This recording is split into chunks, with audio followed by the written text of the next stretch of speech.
Hey everybody, welcome back. Today I want to go over something that I kind of developed on my own, which is basically like remote living get home bag, EDC bag. Obviously, you're gonna need some type of supplies, especially if you live out in the middle of nowhere like I do. Um, and this I'm also in bear country, and there's a lot of things out here that can harm you. But without any further talking, I'm going to go into it. So first I'm going to start out with your basic first aid kit. In here you have Band-Aids, ointment, quick clot, the works. Your basic stuff for first aid kit, basically a trauma kit. Other things too, this thing doubles up as a survival bag, so if you ever had to, you can cut small limbs, make yourself a modified shelter with this muddy, hard to do with one hand while recording, but it's basically a camp saw, a little small compact hacksaw.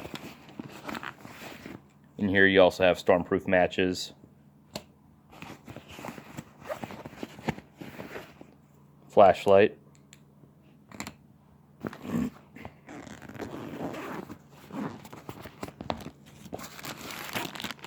two spare magazines. You can hunt with 10mm. You can defend yourself against bears with 10mm. In this bag I have hard cast 10mm. Your standard 300 feet of 550 cord, paracord.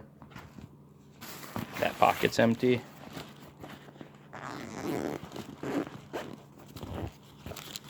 A standard Bic lighter for quick fires.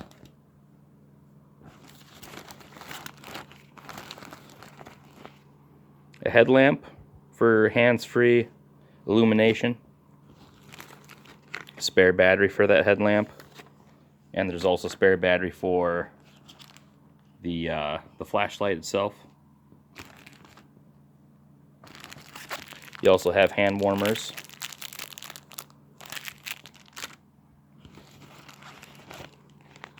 Now this is something that's unique to some of the stuff that I always have in my survival kits, and that's dryer lint.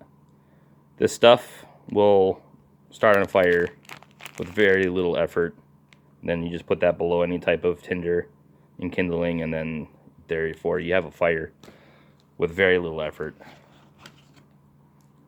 A compass, if you know how to read maps and you don't know which direction that you're going, stuff like that, this is super handy, because if you know that you're within a certain distance of a highway, most rural places, they have basically what you call a grid system. And if you know that you're within walking distance of a highway where somebody can pick you up, you just know which direction to actually go to. Folding knife, safety orange.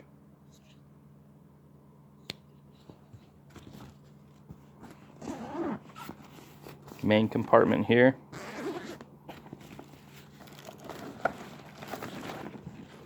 Holster.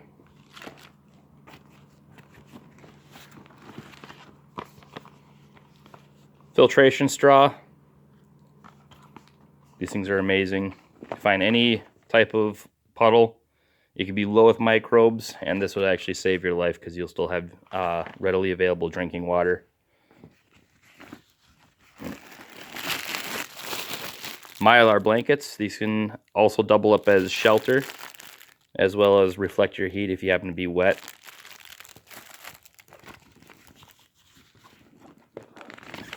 Quick clot bandages.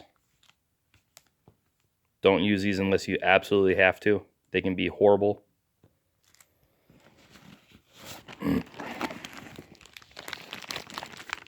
Another thing, if you happen to be in super low temp, drinking water that's unfreezable and doesn't expire, multiple things of drinking water, electrolyte right here, and then high calorie ration bar.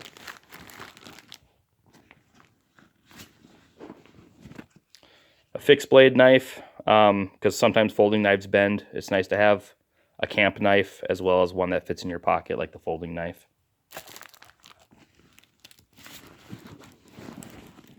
Spare socks. And of course, if you're out in any remote area, like bear country, cougar country, 4-legged, not 2-legged. Well, this could also take care of 2-legged as well, but a 10mm pistol.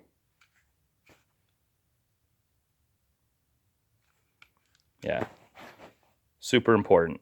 You can hunt with that, and you could also defend yourself against very large predators. Anyway, that's a breakdown of a remote living bag for emergency purposes. This basically meets everything. And one thing that you could also include, if you actually have the room inside of a bag, I tried to go ultra compact, but this would actually work for, you get a poncho as well.